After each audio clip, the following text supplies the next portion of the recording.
Robin Roberts, one-on-one with Mike Rice, the one-time Rutgers coach who exploded. All of it caught on tape. Tonight, coming clean for the first time, a 2020 exclusive. You go and you continue. Sorry.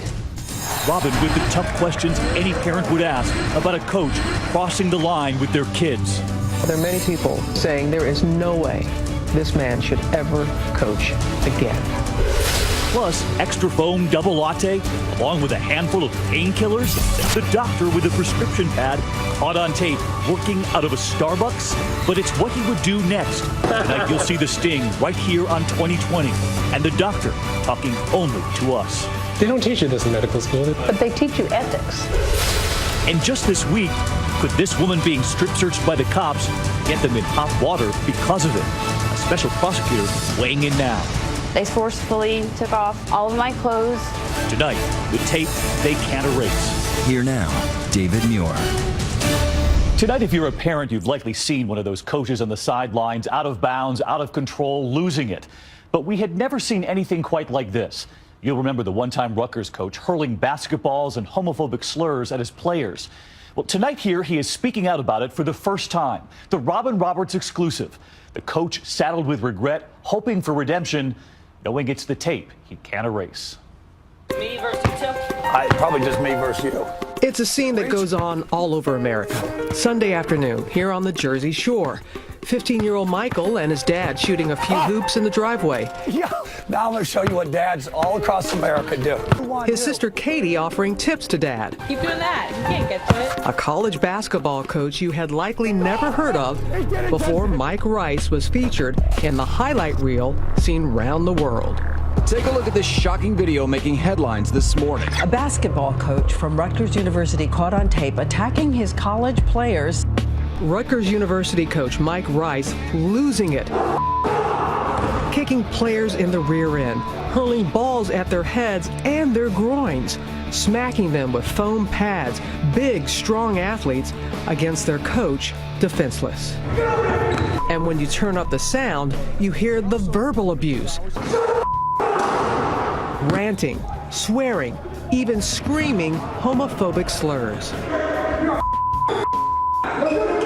The story went viral earlier this year, unleashing cries of outrage. New Jersey Governor Chris Christie weighed in. What parent would let this animal back into their living room to try to recruit their son? And if Mike Rice was Kobe Bryant's coach, I would have smacked the hell out of him. I mean, no question about it. Rice became a punchline on The Daily Show. Go Scarlet Knights. Clear eyes, full hearts, fairies. Spoofed on Saturday Night Live. Take that ball and you put it through that hole and I won't hit you with the bat. And sports commentators cried foul. Why does this man still have a job as the head basketball coach for Rutgers University? He should be fired. When the story exploded, so did Mike's career. I met him and his wife Carrie last week for a no-holds-barred conversation. When it became public, what was your reaction? My first reaction when I saw the tape was one of shock, of sadness that I would put myself in a situation like this. How do you defend throwing a ball at players, striking players, the verbal abuse, the anti-gay slurs? Yeah, you don't. It's unacceptable. It's something that I'll never get over. When Mike came home, after the public had seen that video, what was it like at home? It was devastating for all of us to live through those first few days, especially with the video being played over and over again. The video made Mike Rice the poster boy for abusive coaching. But he's hardly the first coach to be caught behaving badly. And we got technical. Former Indiana Hoosiers coach Bobby Knight, famous for his temper tantrums. Look at here. Bobby Knight just threw his chair clear across the free throw lane. Passion and competitive drive are a big part of the culture of basketball. And for Rice, it's a family tradition. His mother was a college player. His father, himself, an intense coach and NBA broadcaster. You could say that Mike was born to coach basketball. Everyone in my immediate family had earned a Division I scholarship, and you have state champions and you have Hall of Famers. It was fun. It was fun being raised in that type of environment. Your father has the distinction of being the only broadcaster to be ejected from a game for arguing a call. He's certainly unique and pass it along. We have a lot of passion and a lot of energy and a lot of intensity. New York Times reporter Jonathan Mahler has been following Rice for 6 months. He had a very particular upbringing. He is wired a certain way. He's an incredibly intense, passionate, emotional person. These are things that helped make him a successful and a very good basketball coach. But they are also things that made him unable to control himself. Those emotions carried Rice and his team on a 3-year winning streak at Robert Morris University, a small western Pennsylvania school. Then, the break of a lifetime, the big leagues. Head coach at Rutgers University. Annual salary, $650,000. The mandate, get the team out of dead last and fast. The media were calling us the leftovers. The inexperienced coach from a small school in western Pennsylvania. I had a chip on my shoulders. I think I put a lot on myself to show people, A, that I could do it, and B, that this program was going to take off, was going to change, and I was going to help change it. Were you ready? Looking back now, no. I let some of that pressure, some of that stress dictate some things that I did, some mistakes that I made. Mike's credo, practice must be harder than games. That temper never far from the surface. I thought it was necessary to get my team or that individual to be tougher. Good assistant coach right now will keep him away from the officials. And Rice was plenty tough on the sidelines during games, even getting himself thrown out, an early warning sign that his emotions were getting out of control. So Rutgers' second-year head coach will become a spectator. Then Rutgers athletic director Tim Pernetti sat him down after losing to the Louisville Cardinals. Well, I got 2 technicals in Louisville. So Tim Pernetti said, "You're such a good coach. Why will you embarrass yourself and certainly university in acting like that?" So yeah, people did try to warn me. Even his wife tried to warn him about his on-court language. The language, my wife had talked to me about the language for 3 years. Do you remember the conversations you had with him and what you said to him? There were times when the language was definitely inappropriate. What I would try and say was, you're such a great coach, you have such an incredible passion and intensity. Can you be that way and not use the language? And you know, he'd say, yes, I'll try. But it was getting too late for warnings. One of his assistant coaches, former NBA player Eric Murdoch, had a falling out with Rice. When Murdoch's contract was not renewed, he left, determined to expose the head coach's controversial methods. I mean, it was, negative. I'm having sidebars with all these kids, after practice because this is their first time going through it. Murdoch asked Rutgers for the tapes of all of Mike Rice's practices over the course of 2 seasons at Rutgers. And because Rutgers is a state university, it couldn't refuse the request. Out of those public records, hundreds of hours of practice tape, Murdoch made a 30-minute clip reel focusing on Rice's temper tantrums, and he delivered it to Rutgers officials. Do you feel that Eric Murdoch sent the video to the school? Why did he send it to the school? You'd have to ask him on those type of questions. I can only answer and explain or try to explain my actions. Rutgers launched an investigation. The report that the investigation produced didn't say you must fire Mike Rice. It condemned some of his actions, but for the most part, it didn't exactly exonerate him, but I think he felt that this was over. Rice was suspended for 3 games. Fines and lost income amounted to $75,000, and he was ordered to report to anger management counseling. Do you have an anger issue? That's what a lot of people ask, and that's the biggest misnomer, fact, because if you watch practice, if anybody watched practice, I would lose self-control at times, yeah, but 2 minutes after that or 2 minutes previous to that, I'm high-fiving and cheering. I could be the same person that I did that to. I would, be chest bumping literally 2 minutes later.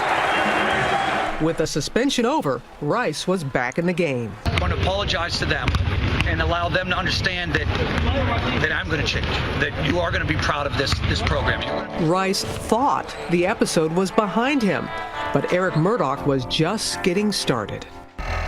When we come back, Rice was fired today. The fiery coach goes down in flames. Can the most vilified coach in America bounce back to coach again? Barbell, shoot that! Hey, play the rebound! And so where do you go from here, Mike? Stay with us.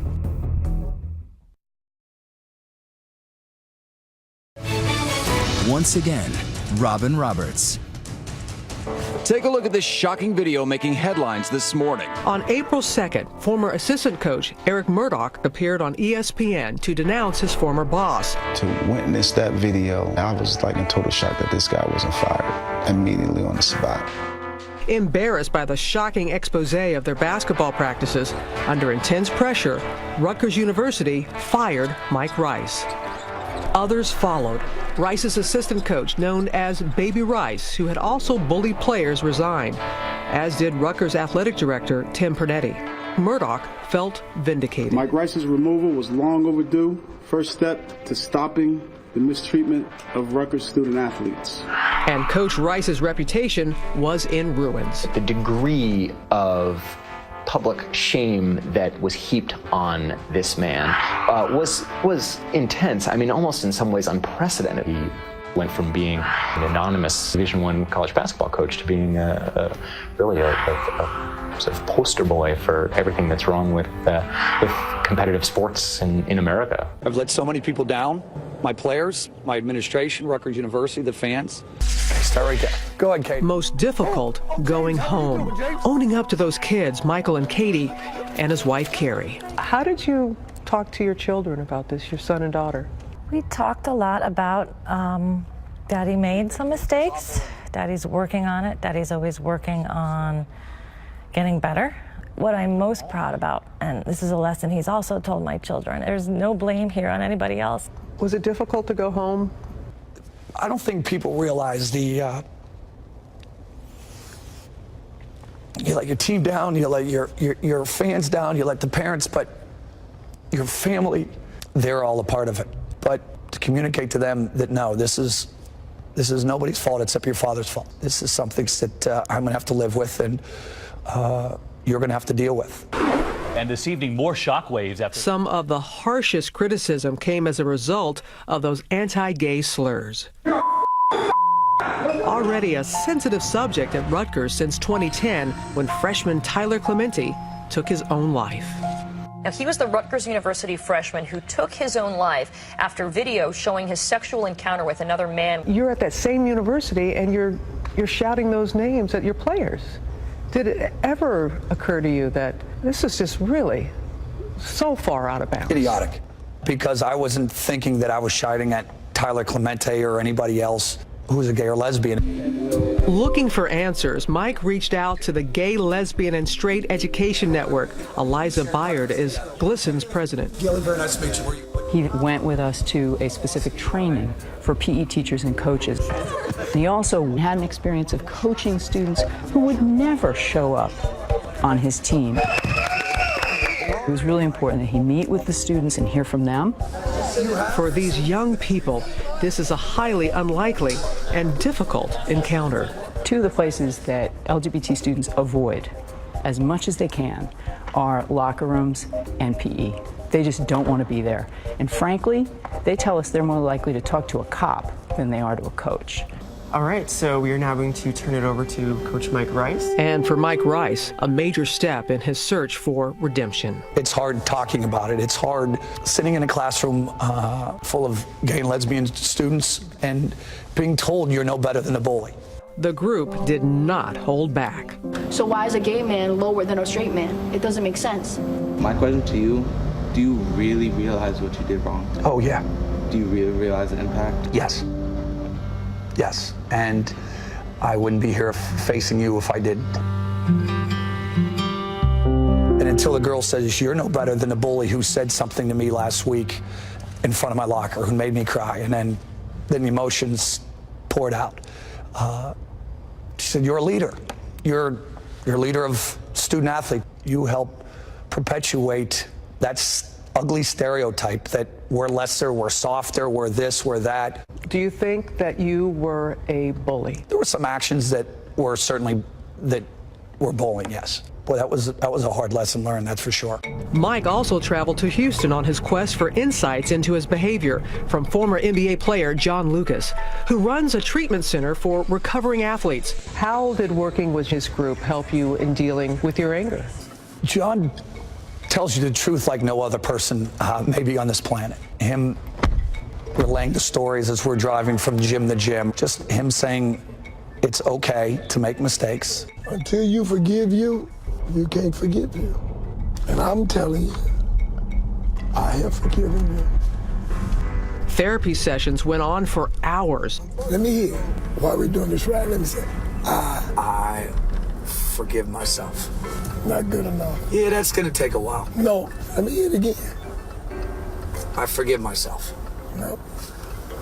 It ain't gonna be good enough.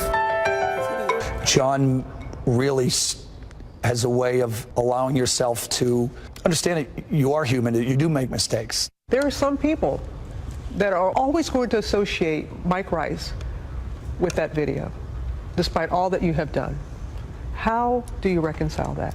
By trying to be the best parent, the best coach, the best teacher, to get as much out as humanly possible to young coaches about self-control, about boundaries, about learning from your mistakes. Whoever Mike Rice becomes from here, I do think it's safe to say that he is being forced to deal with who he was. The great coaches somewhere along the way figure out that they need to be able to step outside themselves. They need to be able to listen to other people. That's sort of part of the process, I think, of learning really how to be a great coach. Let's go, hard work on three, good job. Today, Rice runs clinics for teenage boys. Attack the D, read it.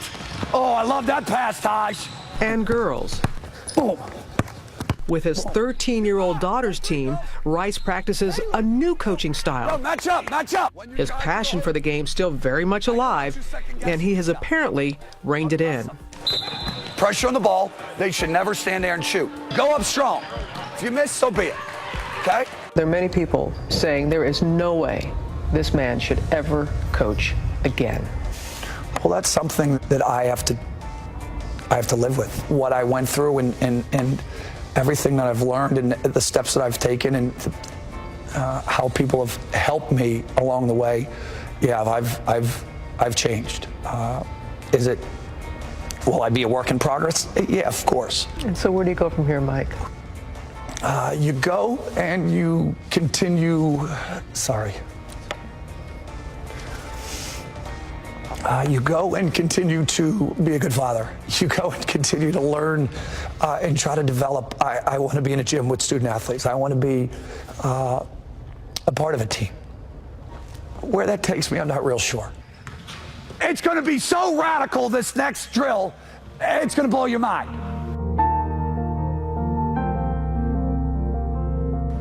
You heard Mike Rice tell Robin there that he hopes to one day coach again. So we ask you tonight, should he be allowed back on the court? Let us know on Twitter. Use the hashtag ABC2020. And don't go away tonight. Wait until you see what's caught on tape next. The doctor serving up something much stronger than coffee at Starbucks.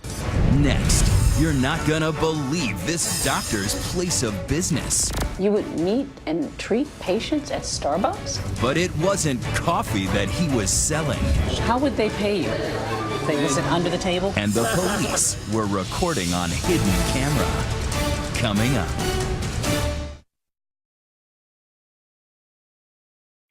Do you ever go into Starbucks for a quick coffee and wonder about some of the people who seem to be sitting there all day long setting up shop?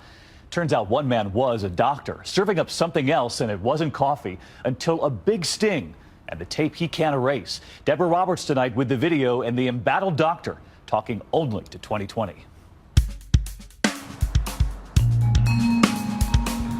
With the Green Mermaid beckoning, it's where the world goes for its daily fix. Of caffeine, that is. But it's also the place where an ambitious doctor in Orange County, California was caught on tape offering a different kind of fix, writing prescriptions for painkillers. You would meet and treat patients at Starbucks? Yes, I would.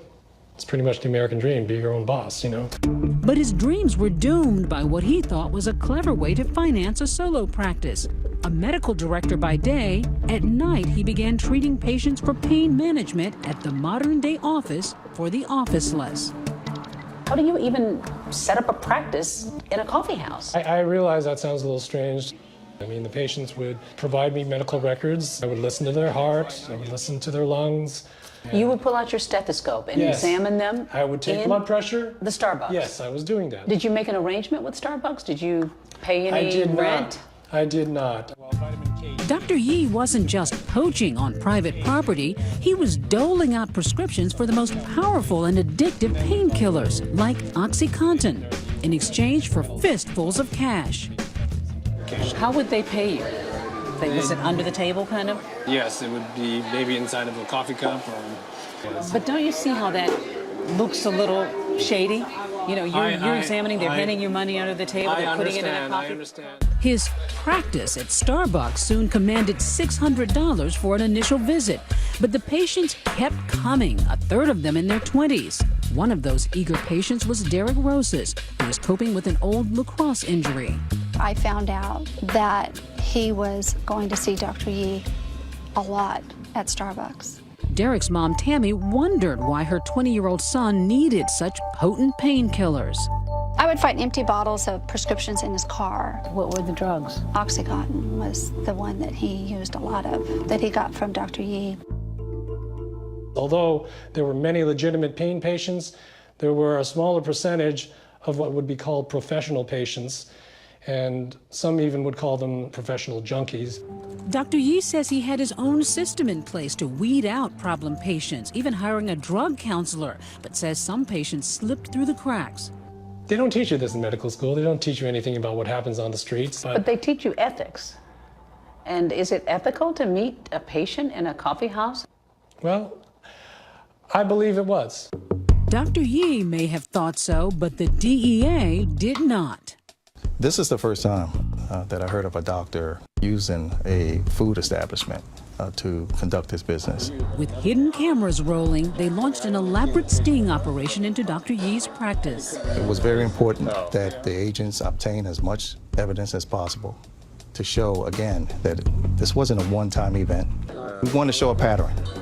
In this undercover video being seen for the first time on national TV, Dr. Yee meets with an agent posing as a patient with no idea he's being watched. Smoke cigarettes? No.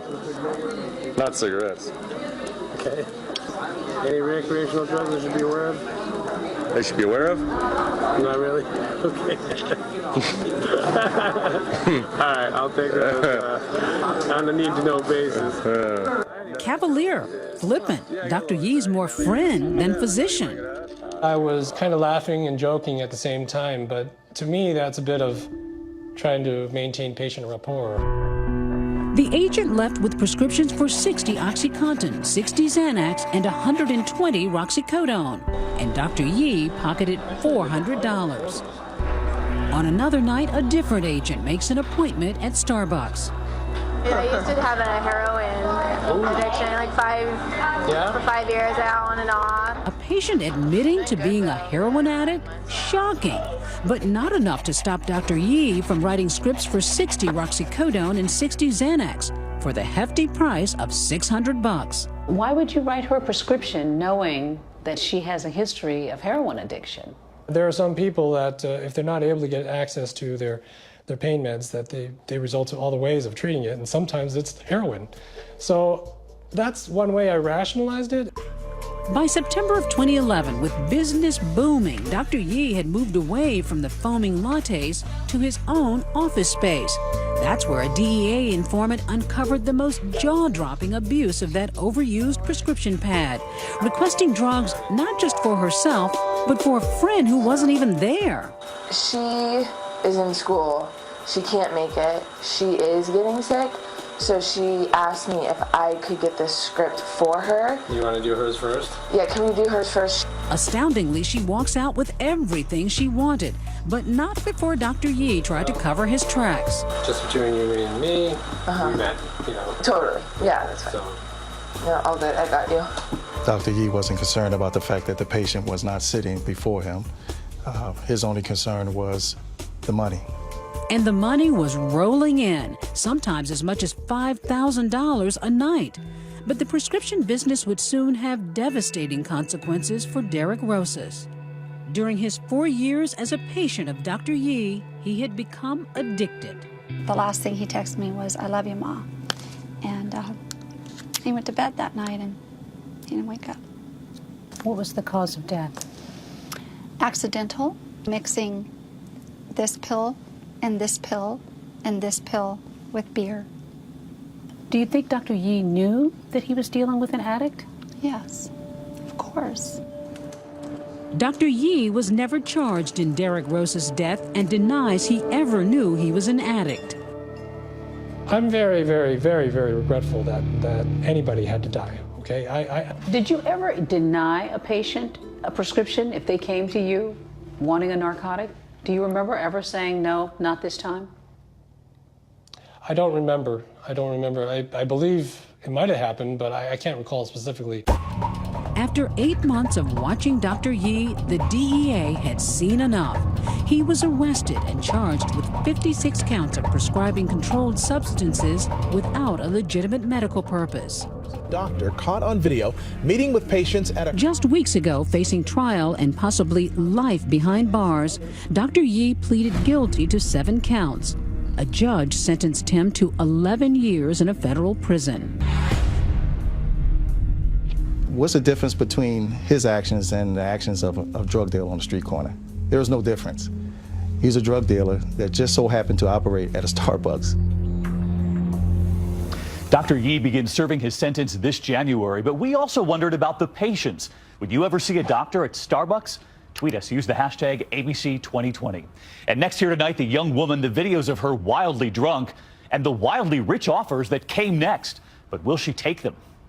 When we come back, what does it take to be labeled the drunkest idiot ever? I was really intoxicated and I just thought it would be funny to tweet. Funny? From jail? What were you thinking? The sensational tweet from her jailhouse seat. Next. We've all seen the videos posted by perfect strangers because they think they're funny, and they are. The laughing babies, the wedding party falling off the dock. But what happens when you post something you think is funny, but it soon turns out the joke is on you? Tonight, the young woman, the drunken moments, and the images she can't erase. Here's Juju Chang.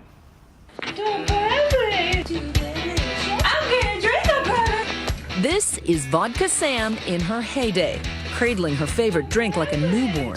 Dissy is terrified of bottles. Her 6-second Vine videos, messing with her dog, and her drunken gymnastics helped crown her the biggest party girl at the #1 party school in the country, the University of Iowa, at least according to the Princeton Review. We're #1 for a reason.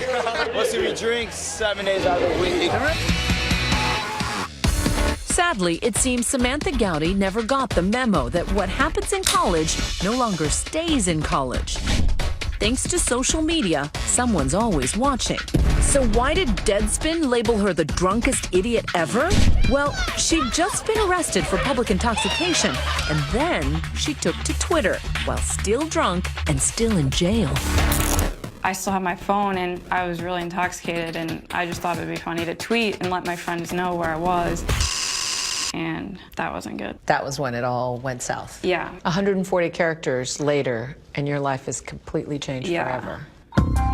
Call it TUI, tweeting under the influence. It all started in the morning, pre-gaming, pounding drinks before the tailgate at the football game. Sam was partying a lot, like really a lot. How many drinks do you think you might have had? I'm not sure. 3 to 5? Probably, yeah. More than 5? I had a lot. And then once you get to the tailgate, how many did you have? Probably had like 2 to 3 drinks. So that could be as many as 10 drinks before you even got to the game. Yeah, it was bad. Probably should have just gone home, but didn't. Instead, Samantha stumbles into the stadium and somehow, she can't remember how, ends up on the football field. And there is a flag down there. Which turned out to be the worst play of the game. And my son had already called me because he was witnessing the whole thing happen. What did he say? He just said, "Mom, Sam messed up big time." He said the police have her down at the edge of the field and they won't let me get to her. And what went through your mind? Panic. The police gave her a breathalyzer, which came back .341, 4 times the legal limit, an amount that could have killed her. Literally, 0.3 could be fatal. Yeah. And you were 0.341? Yeah. What were you thinking? I wasn't thinking at all. The cops took her to a holding cell, but forgot to confiscate her phone, which is when she started tweeting to her 200 or so followers. Just went to jail, YOLO, short for you only live once. And I'm gonna get .341 tattooed on me because it's so epic. I was just doing it for my friends. I wasn't doing it thinking, oh, this might get picked up by the entire country. My son and I just sat there and watched Twitter, and it was just growing and growing, and we knew it was bad. How did you know it was bad? When she was up to 25,000 followers within 24 hours. So how did she get so popular? Well, those tweets Sam thought she was sending just to her friends got picked up by the popular sports site Deadspin. They mocked her to their 500,000 fans, naming her the drunkest idiot ever. Then even more people started following Vodka Sam on Twitter, where they discovered those party girl pics and sloppy Vine videos. And while some proposed marriage, most people simply taunted her. Things live on the internet forever. Doesn't anyone get that? I know. She became the laughingstock of the news media. She should be a star. I'm naming my first kid 3.41. All that internet infamy turned Vodka Sam into a mini celebrity. She was offered endorsement deals. I heard that once everything went viral, that you got offers to do like promotions, liquor ads, t-shirt ads. Yeah, I immediately didn't want to do any of that. Because if I did that, then it would be promoting who I was portrayed as, and that's not who I am. I was really depressed. I just wanted to hide. But there's no place to hide on the internet. When you were posting, did you ever worry that things might go viral? No, that never crossed my mind. People would say, you know, come on, Sam, you're a smart college student. You're going to tell me you've never heard that embarrassing stories go viral? I mean, I've heard it with celebrities. I guess I just never thought it would happen to me. You were that naive. Yeah. She says Vodka Sam is dead and buried. She shut down all her accounts, though parody accounts are still out there. I think that I learned my lesson and I won't be going back to social media. Ever? No. In a funny way, had you not been arrested, you would have continued getting super drunk, right? I probably, I needed a wake-up call and I got one. Sam says she's quit drinking altogether, thanks in part to the 3 months of treatment the University of Iowa required her to attend. But she admits being sober leaves her socially isolated. Still, she says she has no one to blame but herself. It's not like you're saying the bloggers did this to me. No, I did it to myself. It's just they picked up the story and, you know, kind of got it wrong, but it was still my fault for letting them get the story, so. Next, to serve, protect, and peep. This practice appears to be a peep show. I was on display for them. Police pat-downs. Do some have more than just looking for weapons in mind? Coming up. We turn tonight to the tapes the police can't erase, the pat-downs, the searches, and the women who say those investigators were searching for far more than evidence. Tonight, see the video for yourself. You decide, peep show or police pro. Once again, Deborah Roberts. No matter where you go these days, chances are you're being watched. But cameras are also recording the men in blue, too. And if they step out of line, the video's there to tell the tale.